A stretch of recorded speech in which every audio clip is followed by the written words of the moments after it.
ጽናትና ኪራ እንግዲህ በመታረቃቸው የእውነት በጣም ደስ ብሎናል፣ ሁላችንንም ማለት ነው። ሁላችንም ምኞት ነበር።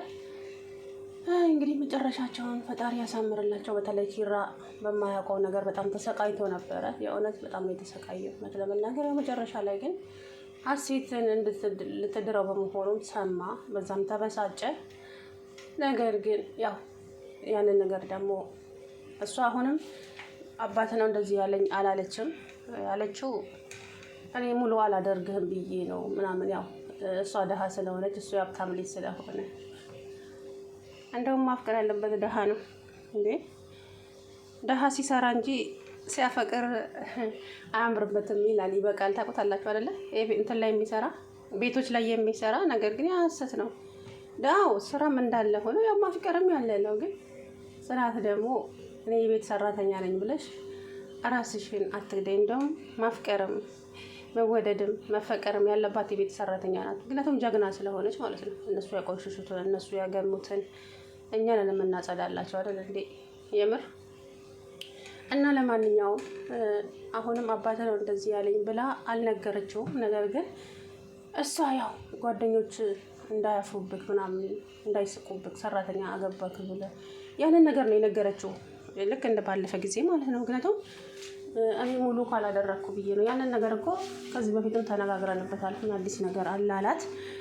እንግዲህ በመነጋገር የማይፈታ ነገር የለም። በመነጋገር ፈቶ ያው እንደምትወደው ነገረችው። በቃ ታረቁ። ግን አሁን እኔ የምለው ሰውየው ባይመጣ፣ ያ የኪራ አባት ባይመጣ እዛው እንዲታሰርና እንዲቀመጥ ቅር በለኝ ጌታዬ። እሱ ነው መጥቶ ነገሮችን ያበለሻሸው ሲጀመር ማለት ነው። እውነት አሁን ኪሩቤል ያው የእናቱን መታመም የሚያውቀው ጉዳይ የለም። አሁንም የሚያውቁት ይህን ነገር ሶስቱ ሴቶች ብቻ ናቸው። ናሁምም አያውቅም ማለት ነው። ናሁም ቢያውቅ ይናገራል ኪራ። ስለዚህ አይነግሩትም ማለት ነው። ያንን ነገር ደግሞ ጽናት መናገር የለባት። አባቱ መጥቶ ራሱ ወይ ደግሞ ራሱ መናገር አለበት ለኪራ ማለት ነው። እናት እንደዚህ አይነት ታማሚ ናት በቃ እንጂ በጽናት እንዴ በጽናት ይከብዳታል። እንደዚህ እናትህ እንደዚህ አይነት ታማሚነት ማለት ይከብዳታል። አሰላሙ አለይኩም ወራህመቱላሂ ወበረካቱ። ውድና የተከበራችሁ የቻናል ቤተሰቦች እንዴት ናችሁ? እኔ ያለው አልሐምዱሊላህ። እንግዲህ ጽናትና ኪራ በመታረቃቸው የእውነት እንዴት ደስ እንዳለኝ አታጠይቁኝ። መጀመሪያ በቃ ርዕሳቸውን አይቼ አይ ሁለቱም ተሳስቀው ስለመጡ የእውነት በጣም ነው ደስ ያለኝ። በቃ ጥሩ ነገር ይዘው ነው የመጡት ብዬ ርዕሳቸውን አይቼ ገባው። ያው ጥሩ ነገር ነበረ።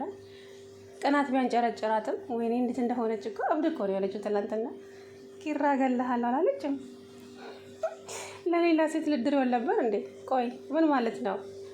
ለሌላ ሰው ልድር ይወል ነበር እንዴ? አሁን እሱ ከሴት ጋር ባይደር ምን አናዶች ነው? ታይ እንጂ ዘናትዬ እንዴ እሱ ከማይፈልጋት ከማያፈቅራት ሰው ጋር እኮ ልድሪው ነበር።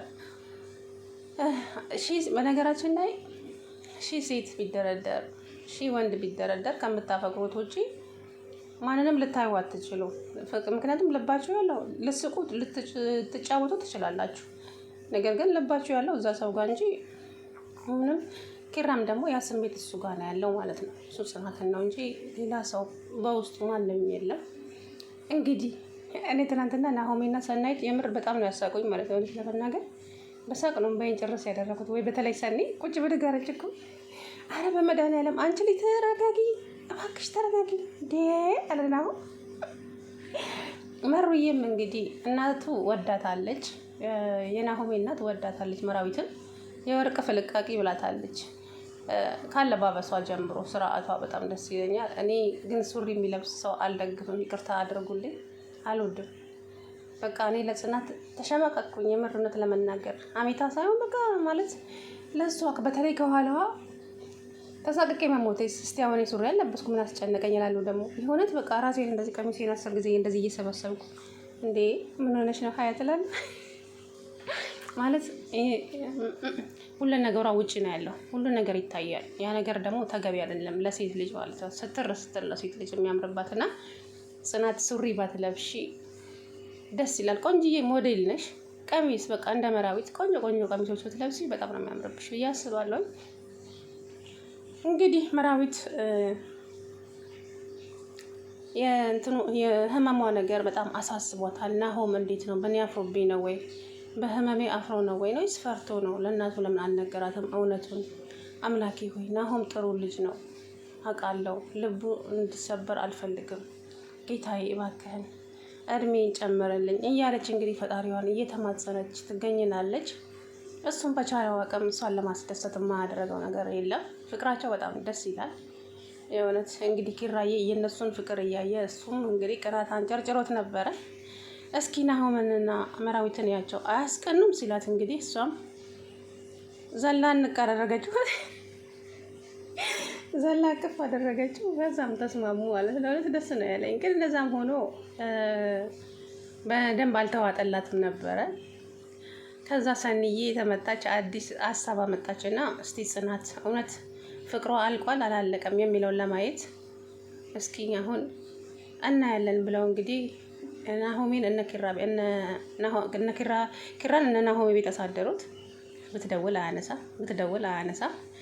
መጨረሻ ላይ እንግዲህ በመሩዬ ቤብ ነው ያልሽው?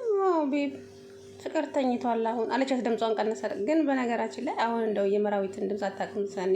ማነች ጽናት ታውቃለች። ያው ለድራማው ነው እንጂ እንግዲህ ተንጨረጨረች። ከዛ መራዊት ገደውላ ቀጠን ባለ ትዕዛዝ ነይ እፈልግሻለሁ ብላት እንግዲህ ቤት ጠራቻት። አይ የኔ ቀናተኛ አሁን እንዴት ነው የማያደርገው አላለም እንደ ኪራ እንግዲህ ተንጨረጨረች። ሄደላት ቤት ኪራ እገልሃለሁ የት ነበር ካላለች ለምን ነው የምትገይ? እኔ እንደውም እኮ ረስቼሽ ነበረ ጭራሽ። አዎ ምን ነው አንቺ ስለሌላ ሴት ልድርኝ አልነበረም እንዴ? እኔም ደግሞ ያው በራሴ ሚስት አግኝቻለሁኝ። የታለች አምጣት። እሷም እዚህ ከመጣች ሶስተኛው ዓለም ጦርነት ነው የሚነሳው ያለ አሁን በቃ እንደዛ ከሆነ አንተም ቆንጆ ጋር ሂድ እኔም ሄድልሃለሁ። እሺ ቆይ አንቺ አትወጂኝም ስላት አሁንማ ምን ዋጋ አለው ረፍዷል። የምትወድ ቆንጆ ሴት አለች። አዎ ማንም የለም ይሄ የናሆም ሀሳብ ነው ምናምን አለ። እንግዲህ እኔማ በቃ አጥቼ ያጣሁ መስሎኝ ነበር አለች።